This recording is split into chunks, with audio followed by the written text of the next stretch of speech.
You're listening to the Cyberwire Network, powered by N2K.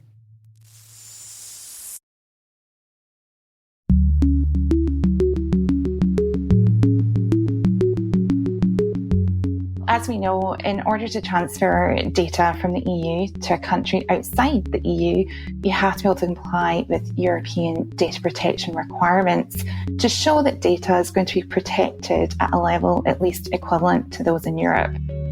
Hello, everyone, and welcome to Caveat, the Cyberwire's privacy, surveillance, law, and policy podcast. I'm Dave Bittner, and joining me is my co-host Ben Yellen from the University of Maryland Center for Health and Homeland Security. Hey, Ben. Hello, Dave. Today, Ben discusses an appeals court decision mostly reversing a district court order that barred communication between federal officials and social media companies. I've got the story of policymakers putting the intelligence community on notice when it comes to warrantless wiretapping. And later in the show, Ben's conversation with Rachel Ormiston of Osano. They're discussing the U.S. and EU's data privacy framework. While this show covers legal topics and Ben is a lawyer, the views expressed do not constitute legal advice. For official legal advice on any of the topics we cover, please contact your attorney.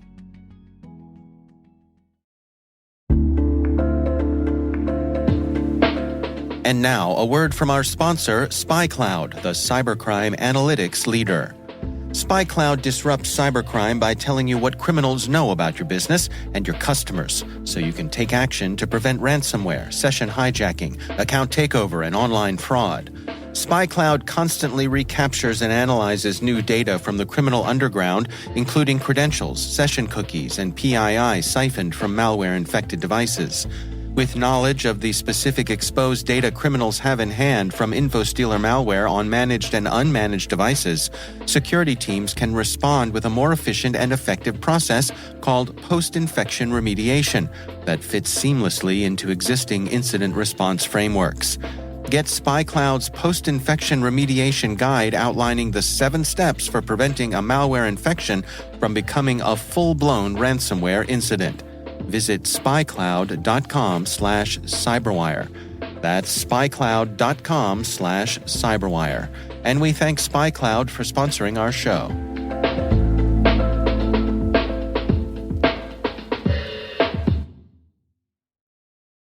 All right, Ben, before we jump into our stories here, we got just a little nugget of quick follow-up here. A listener named Crispin wrote in about our conversation about DNS routing and restrictions and all that kind of stuff that we talked about recently. Crispin says, please keep in mind that DNS is not routing. The distinction is significant because if you know the IP address of the servers Sony, for example, wants Quad 9 to block, you can still get there. They say, following your analogy, this would be like the court ordering the Maps app to remove a listing. You can still visit the shop if you know how to get there. That's a nice little nuance there. Yes, Crispin. much appreciating the clarification. As you know, I am no technical expert. That's why we have loyal listeners who can correct us when we say things that are patently false, even if unintentional. So thank you to Crispin for writing in. Yeah, absolutely. All right, let's do some stories here, Ben. You want to start things off for us? Yeah, so my story comes from Ars Technica, and it is about a decision with the Fifth Circuit Court of Appeals, which is in the southern portion of the United States. And this decision partially overturns a district court decision that we discussed, I believe, a couple of months ago.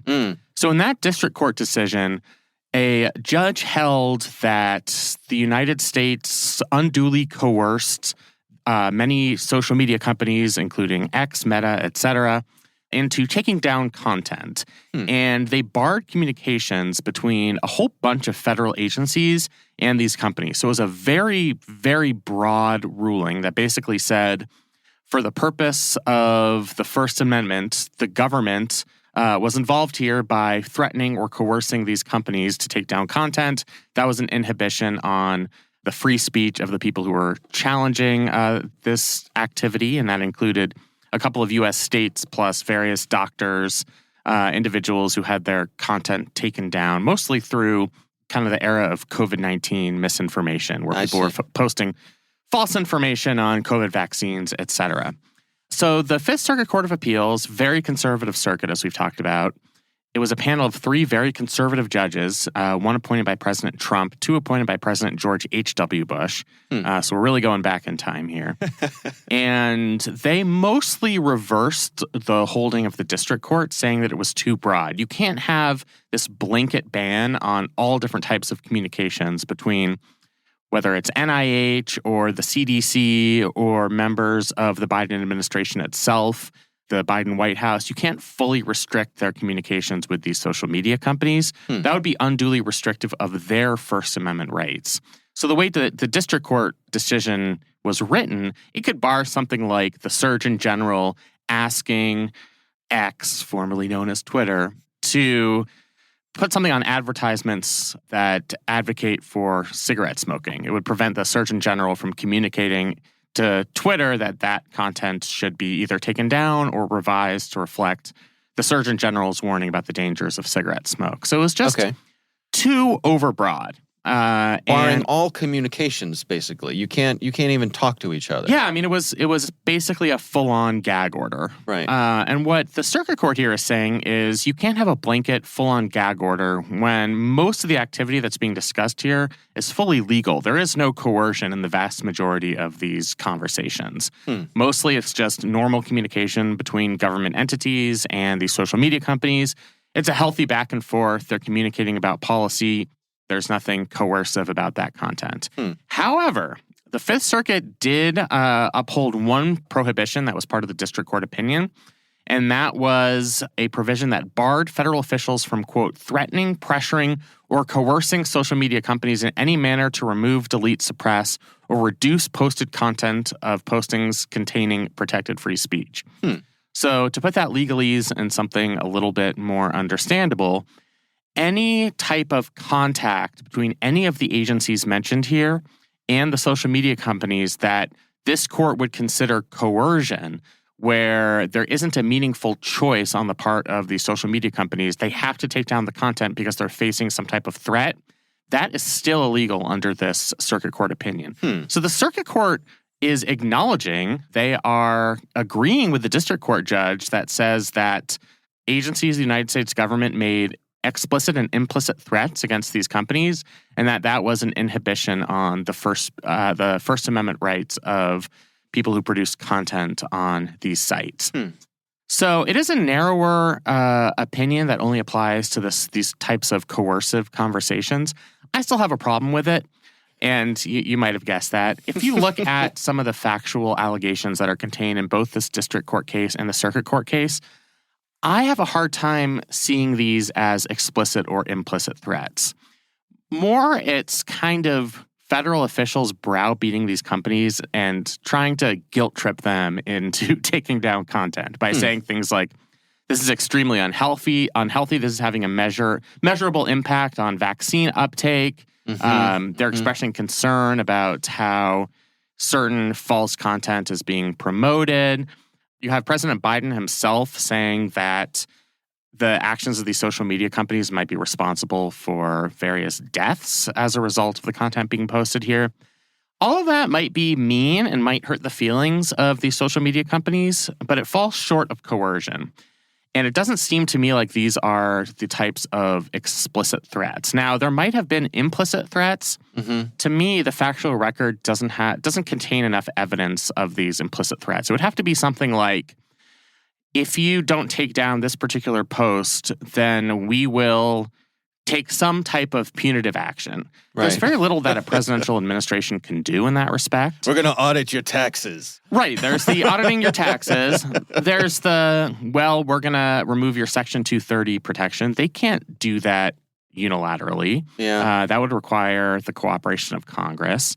And there wasn't any other threat like, we're going to send government agents into Silicon Valley and raid your offices and make your lives miserable.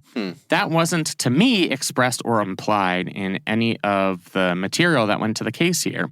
What the judges seem to be doing here is making some type of inference that there were these types of communications. The language was arguably strong, arguably coercive, and as evidence that coercion worked, they say that the social media sites did end up taking down a lot of this information.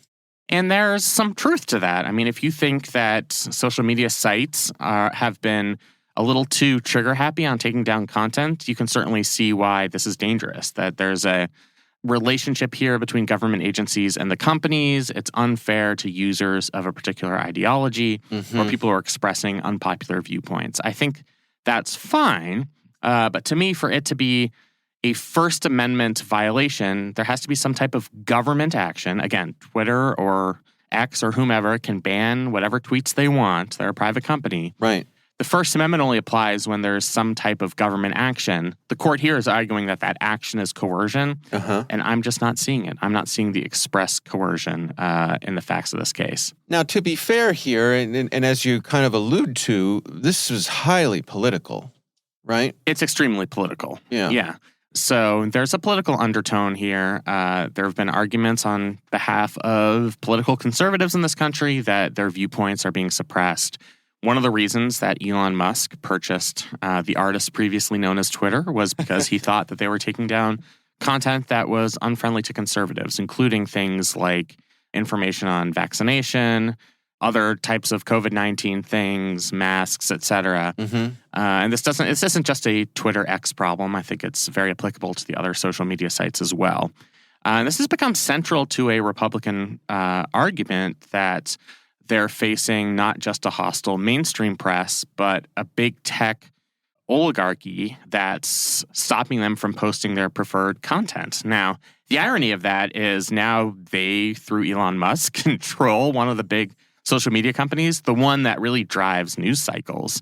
But at least in the pre-Elon era, I think there was certainly something legitimate to that. You can see why this became such a political complaint. But there are political complaints, and then there's the legal issue about whether this is an inhibition on First Amendment rights. Twitter, X, Meta, Facebook, whatever you want to call these companies, they have no legal obligation to keep content on their sites. They can take down whichever content they want. They are protected by Section 230 from liability based on those moderation decisions.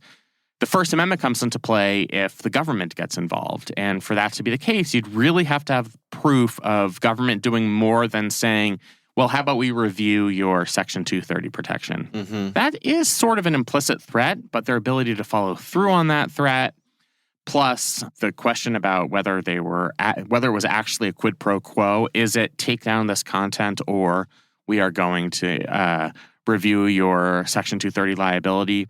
It's hard to make that connection. There are members of both political parties that want to remove Section 230 liability anyway. I just don't think that connection was properly alleged here. The judges of the Fifth Circuit disagreed. Even though this was a narrower opinion than the district court judge, they certainly are siding with conservatives in the argument that these social media companies were coerced by government entities to take down content. And in that sense, they kind of have won a minor political battle here. Where does the First Amendment stand or conflict when we are in the midst of something like a public health emergency? Well, I mean, I am wary of using emergency powers to cut against people's constitutional rights. There was a big uproar this week about the governor of New Mexico who instituted an emergency 30-day ban on concealed carried weapons. Even if you are supportive of gun control, and I think both of us are, invoking that emergency power because there's been a spate of gun violence in New Mexico to basically undo a constitutional right, whether you believe it's an individual right or not, the Supreme Court has recognized it as one. So Right. to basically suspend that right for law-abiding citizens for 30 days with the use of that emergency power, that's a big story. That's something that I think should scare us all because you could really go down a slippery slope with the use of these emergency powers. So just because there is a public health emergency, I don't think that necessarily cuts against First Amendment rights. I know we're going to get the fire in a crowded theater thing. We can always count on it. That is from a decision in 1918 that was later discredited because it was a decision curtailing the First Amendment rights of protesters for the First World War. And obviously that was an emergency as well. So I think you can institute reasonable restrictions, but I don't think there's a get-out-of-jail-free card to restrict the First Amendment just because we're in a public health emergency. And, you know, a public health emergency, if it's very acute, is one thing, but COVID's been going on a while now. I mean, we're in year 3 of this. Yeah. If we justify restrictions on the First Amendment through the COVID emergency, how long does it last? Did it last through the emergency declaration expiring, which was May of this year? Does it last until nobody is dying every day of COVID? I mean, it's hard to have a limiting principle on that. So I think just kind of saying that this is a public health emergency, I don't think changes the legal landscape that much. Who gets to decide whether the government has gone too far with their communications with the social media companies now? Do observers from the sidelines get to throw rocks at the situation? Or I mean, yeah, judges. Judges and, there are going to be attorneys general who see this decision, and some federal agency is going to take an action that they deem to be coercive. There's going to be some public speech where Joe Biden says, I want Meta, Facebook to take down vaccine misinformation, and they'll say, hey, this Fifth Circuit decision said that you can't have that type of coercive communication. They'll go back to the district court and they'll try and institute an injunction or enforce the injunction that already exists. So this is something that's going to be enforced against members of the federal government, federal agencies. The enforcement mechanism is a little bit unclear. They're not going to be arrested or anything. Yeah. But I just think they're going to be legally prevented from engaging in this type of conduct. And the remedy is that the social media companies will be required to put this information back online if it was unduly coerced by the federal government. Can I ask a Constitutionality 101 question? Sure. So you mentioned that the government has First Amendment rights as well. Yes. So explain that being the case to me, because my understanding is that, the First Amendment is to protect us from the government restricting our speech.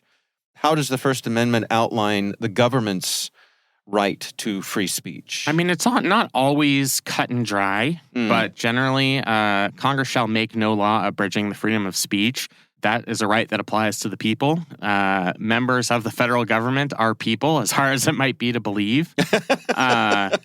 When you're talking about a decision like this, it's not just restricting the actions of the President of the United States as a constitutional officer. It's restricting the rights of bureaucrats in the NIH to communicate with these social media companies. And just because they happen to work for a government agency doesn't mean that you can just restrict their ability to have conversations or to express their opinions to social media companies. They still retain constitutional rights just because they happen to work for the federal government. I see. So it's a right against the government, but our court system is also the government.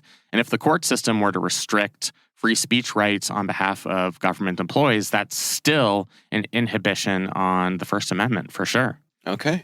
All right. Good. Thank you.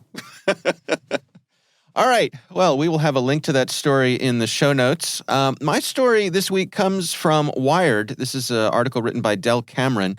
It's titled, Top U.S. Spies Meet with Privacy Experts Over Surveillance Crown Jewel. It sounds like the description of a juicy novel. The worst Indiana Jones movie ever. There you go. Right. Indiana Jones and the hunt for the surveillance crown jewel. So this is about a meeting that was held recently.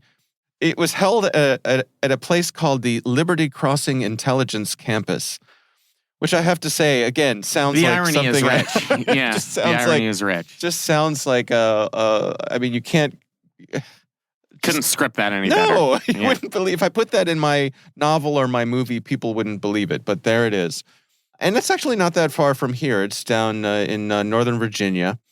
And basically, this was an opportunity for advocates who are troubled by Section 702 of FISA having a conversation with folks in the security world, the intelligence world, saying to them that unless we get some reassurances of how you are or are not going to use Section 702, chances are we're not going to renew it. And it's up for renewal at the end of this year. I'm curious what you make of this, Ben. Oh, to have been a fly on the wall at this meeting. Yeah. It's really interesting. I'm actually impressed that these very prominent civil liberties groups took this action to have a constructive conversation with members of the intelligence community. Right. I think they were grateful that the intelligence apparatus took this meeting. I think they were disappointed that the IC didn't really express any sort of opinion or communication. They were really more in listening mode. Yeah. So I think they were unsatisfied that there's going to be any sort of favorable resolution here. But the civil liberties groups have leverage. Like you said, this program expires at the end of this calendar year. There are members of both political parties who are firmly against these types of warrantless searches that exist under the Section 702 program. Mm-hmm. Members of the Democratic Party, going back a decade, have thought that this is an abuse of the surveillance state.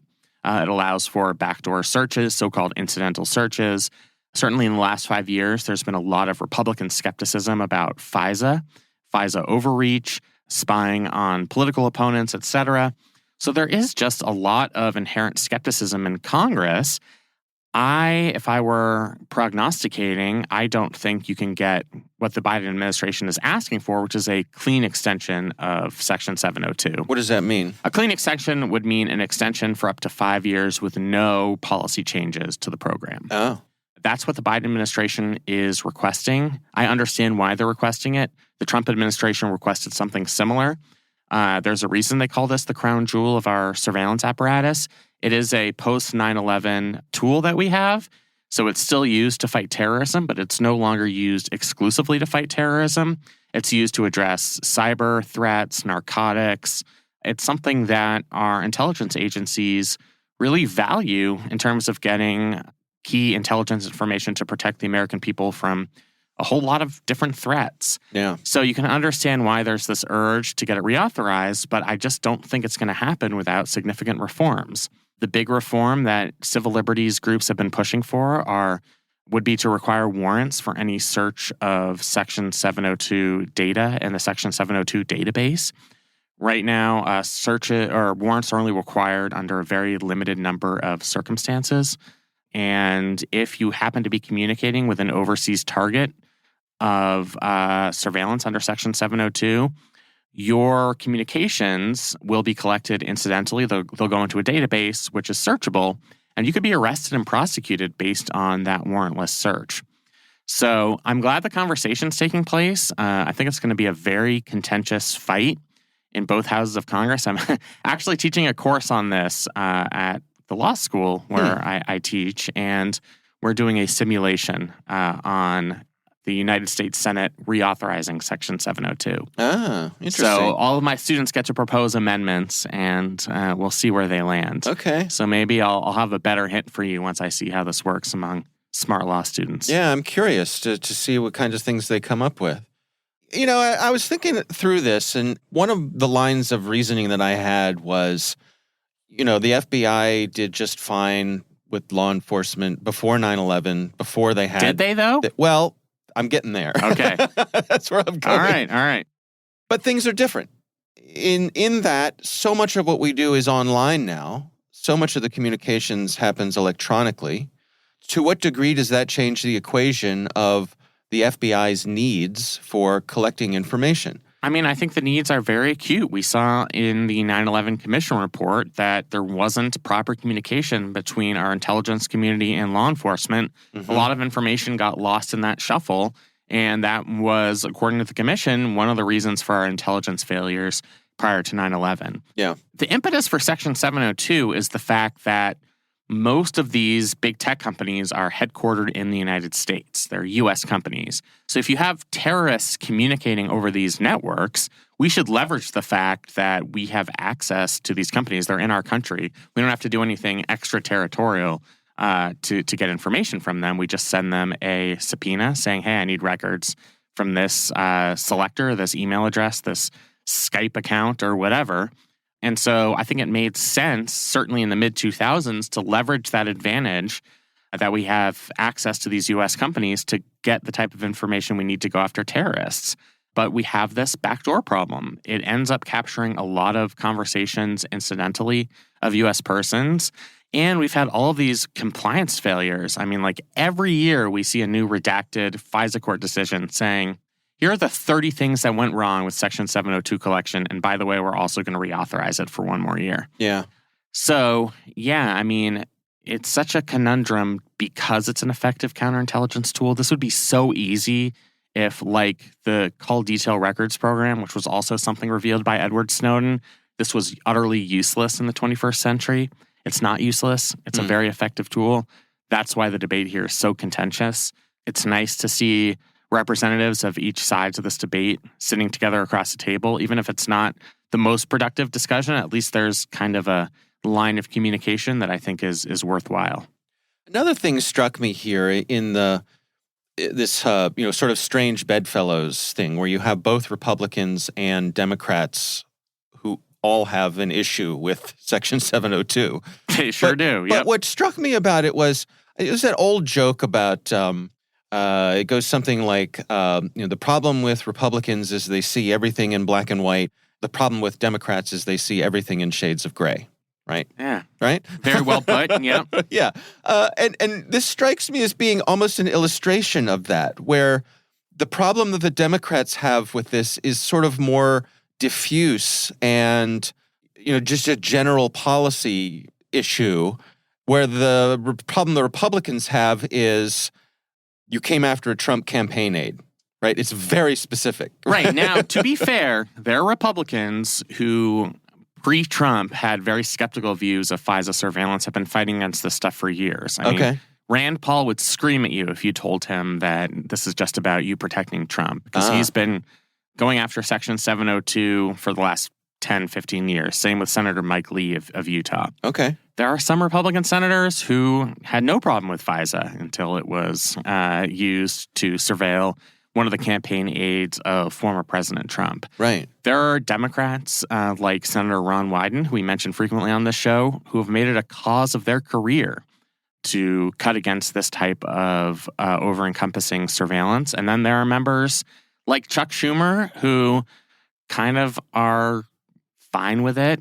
They might have some policy concerns, but from a cost-benefit perspective, they're okay with reviewing it, particularly under a Democratic president. So it's not entirely cut and dry in terms of each party's viewpoints on this. There are nuances. Yeah. But yeah, I mean, it is interesting when you have this cross-ideological coalition here. One of my favorite anecdotes is Marco Rubio and Ted Cruz got into a huge fight about surveillance during a 2016 Republican presidential debate. Ted Cruz was on the pro-reform side. Marco Rubio was a stalwart defender of our post-9/11 surveillance programs. Nobody cared. I mean, the fact that that was a contentious issue in that debate, and then 5 minutes later, Donald Trump was, calling Jeb Bush Jebra or something, and that got all the attention. Right. That didn't actually happen, by the way. That was an SNL skit. Okay. It's just so funny in retrospect that it seemed at the time that might be a debate that was going to exist in significant form in a Republican presidential primary. Right. A good faith, actual substantive policy debate. That's what we want. Those were the days. Those were the days. Yeah. Right. Oh, man. All right. Here we are once again. Here we are once again. Yeah. All right, we will have a link to that story in the show notes. And of course, we would love to hear from you. If there's something you'd like us to consider for the show, you can email us. It's caveat@n2k.com.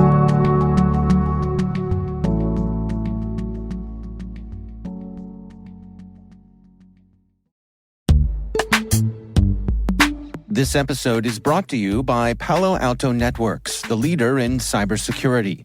As AI-driven attacks increase, organizations can't afford to have network security that's stuck in the past.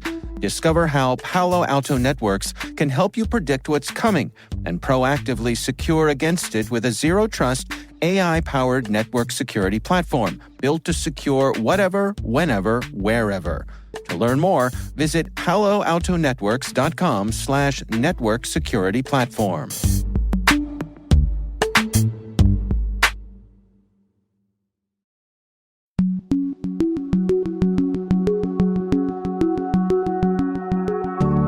Ben, you recently spoke with Rachel Ormiston of Osano, and your conversation centered on the U.S. and EU's data privacy framework and what we might see coming from that now that it's in place. Let's listen in. Well, as we know, in order to transfer data from the EU to a country outside the EU, you have to be able to comply with European data protection requirements to show that data is going to be protected at a level at least equivalent to those in Europe. And there are a number of ways you can do this. It could be through the standard contractual clauses, or it could be having an adequacy decision, such as these data sharing agreements like the data privacy framework. And when these are in place, what they mean is that personal data can be flowing freely between the EU and participating US companies without any additional conditions, and allow them to be treated in the same way as though the transfer was being done in Europe. And so that accrues benefits to us just in terms of the financial benefit of having these cost-free data sharing agreements.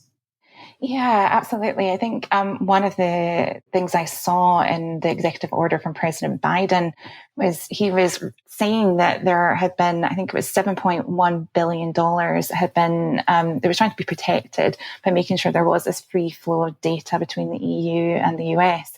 So there's certainly the economic benefits, but there's also that consumer benefit of making sure that services can be provided across the pond.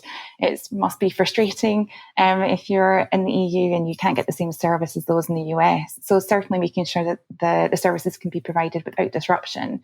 And then also just on an operational level, without having to have those complex standard contractual clauses in place every time you're entering into a new contract. So this is our third bite at the apple on this. Can you just get into a little bit about the failures of both Safe Harbor and the Privacy Shield? What happened, what the European Court of Justice said, and your analysis as to why those agreements were ultimately struck down? Yeah, so it definitely feels like we've got deja vu again, because back in 2013, after those Edward Snowden revelations around those released NSA documents, they brought around a concern that was ultimately challenging the Safe Harbor Agreement because of concerns around how the US intelligence services were surveilling data. And that's been a consistent theme in the subsequent framework. So after the Safe Harbor Agreement or framework was invalidated, we then had the Privacy Shield framework come about. And again, those same concerns around how the US national security services and intelligence agencies were collecting data and using them was still a constant theme. And I think that's one of the areas where we're concerned about for the data privacy framework. Can this withstand those same challenges? Yeah, I mean, my thoughts on it is there have been some minor reforms to these bulk surveillance programs. I know there are reforms to our bulk phone metadata program back in 2015. I know Section 702, our main surveillance authority, is up for reauthorization this year. But my sense of it is, given what we've seen in the previous opinions, I don't think we've quite gone far enough to allay the concerns of the European Court of Justice. Is that your sense as well? And if so, what do you think they would need us to do in terms of reforms to our surveillance apparatus?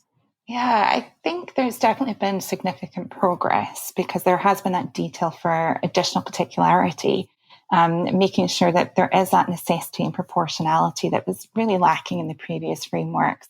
I think that goes to really make sure that when it comes to these requests, there is that balancing, having those checks and balances to make sure that privacy rights and civil liberties are protected. And there is this new remedy that goes a step beyond the previous ombudsman to have this review board. And I think that is certainly helpful. And I think my feeling is it's really going to come down to seeing what it's operating like in practice to see whether or not it's actually enforced. So I think that's one of the main concerns with the previous frameworks. Companies can certify, but how are they really being monitored? How are they being enforced? So I think that will really be a case for us to identify whether or not these frameworks can continue to be durable. Would you be able to give us some detail on this remedy and exactly how it would work? It seems like people outside of the United States would now have what's essentially a cause of action where they could petition to this review board. Can you describe that a little bit? Yeah, so there's this new responsibility that's going to be actually placed on the intelligence agencies as well to make sure there's oversight from their compliance officials so that they're doing what they need to do. So there's that additional component to make sure that when the data is being collected, there's some enforcement and regulation there. But on the private individual level, there's this new independent and impartial redress mechanism that includes this data protection review court. And their role is to help investigate and resolve complaints regarding how data is being accessed within the US. So theoretically, I think that's where we'll start to see more private individuals getting their concerns heard and being thoroughly investigated. Can you talk a little bit about this guy, Max Schrems, just who he is and why he's caused so many problems for these previous agreements? Sure. So Max Schrems is an Austrian individual. He has been reviewing these decisions and making sure and following what's been going on. And he was the original one who raised the challenge around the safe harbor.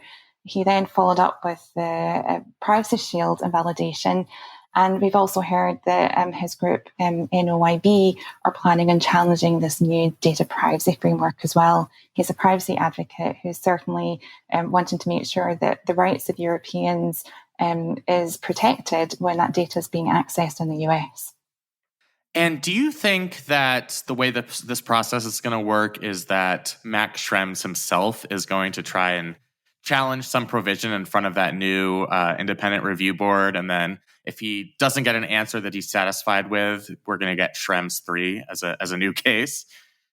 Potentially. I think the NOIB group have certainly spoken that they do intend to challenge this.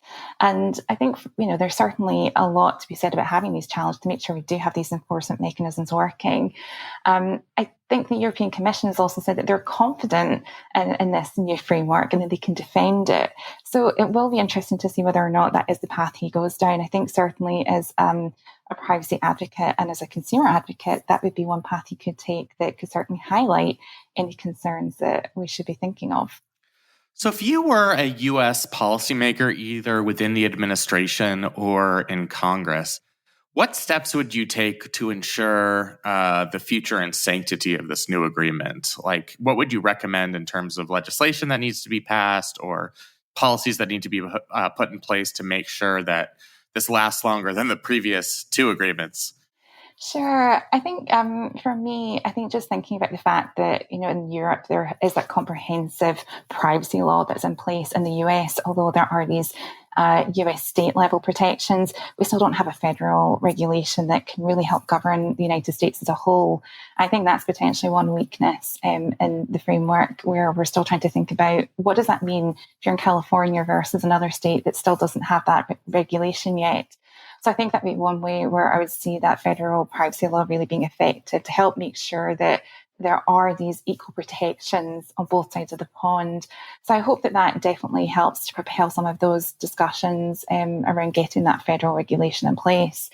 I think the other thing is just making sure that we can start to see how these decisions and these investigations are actually being enforced. I think having that transparency to show that the mechanism is there, it exists and it works, I think that will help to combat some of those fears and reticence that this may be another framework that just doesn't do what we're trying to get it to do.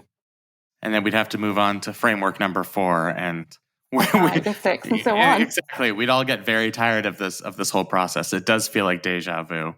It's funny that you mentioned the federal data privacy law, because I do think that's sort of the answer to a lot of our problems. But I think you're right to point out that Europe now has had 5 years of experience with the GDPR. They're used to that level of protection of their data, and I think they're expecting that when their data is transferred to the United States. So I think that point is very well taken. Yeah, and I think my hope is that we all learn from what Europe are experiencing. They're certainly experiencing challenges in terms of how the GDPR is enforced, and we're starting to see some of those gaps and how we fill them. So I do hope that that comes to other countries as well. If you had to be a prognosticator for the future, and I know this is a difficult question, but do you think this new agreement will survive, that it will be enforceable, and that we can finally put the woes of the Schrems cases behind us? I honestly have no idea. Genuinely, I feel like when it comes to privacy, I feel like I have an idea. I know how it's going to work. And then the next thing we see another curveball. So I genuinely don't know, but I don't think this is going to be the end of it and we're going to be living happily ever after with a trade agreement on this level. I do think there's going to be challenge, but I think this may prove more effective than the previous ones. I think it certainly has more controls, more robust measures, but I do think we are going to be seeing that challenge. And I think the other part of it is also just knowing that the landscape for privacy is just changing so rapidly as well outside of these data flow agreements. We're seeing a lot more discussion on how data is being used more broadly than just personal data. As we think about AI and as we think about some of the data sharing agreements in Europe. So I think that this is certainly going to be one component, but just part of an overall landscape around how we're managing data and how we're sharing it with others. So, Rachel, is there anything that we did not discuss that you wanted to contribute to our conversation about this agreement? I think from my perspective, this is a really interesting development, and whether or not we are able to maintain this is going to be one that we're going to be watching for. But ultimately, the hope is that we can find a durable framework that can help privacy pros to manage privacy obligations amid all these changes that we're seeing. So definitely an interesting development, and we're watching the space to see how it unfolds and whether there are any future challenges.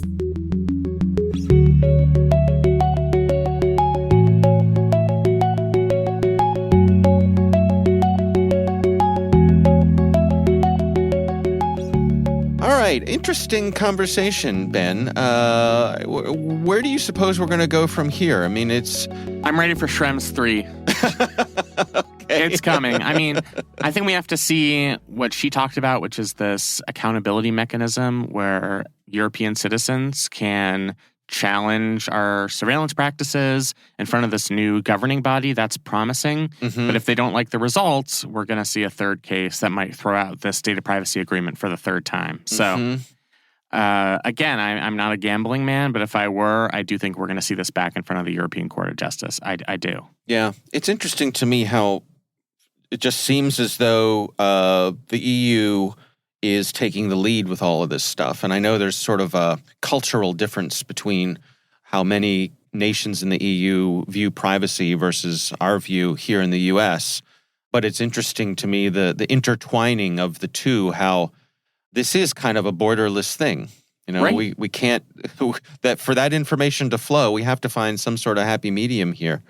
And the EU seems to be leading the way, or at least in putting their foot down and saying, we're not going to do this. Yeah, I mean, it should provide some incentive to our policymakers to reconsider our surveillance programs. Mm-hmm. If it's inhibiting our ability to engage in these economically beneficial data sharing agreements, it should make our policymakers think twice about it. But on the other hand, why would we listen to, those crazy Europeans? We can do what we want. They should conform to our practices. Right. So yeah. You can kind of argue it both ways. Yeah. All right. Well, again, our thanks to Rachel Ormiston from Asano for joining us. We do appreciate her taking the time.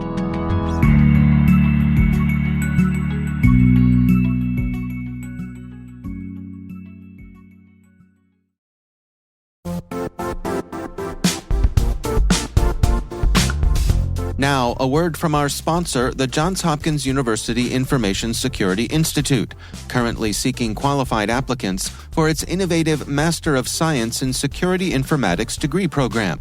Study alongside world-class interdisciplinary experts and gain unparalleled educational, research, and professional experience in information security and assurance. Interested U.S. citizens should consider the National Science Foundation's CyberCore Scholarship for Service program, which covers tuition and a $6,000 annual professional development allowance, as well as providing a $37,000 additional annual stipend. Apply for the scholarship and the fall semester by March 1st. Learn more at cs.jhu.edu/MSSI.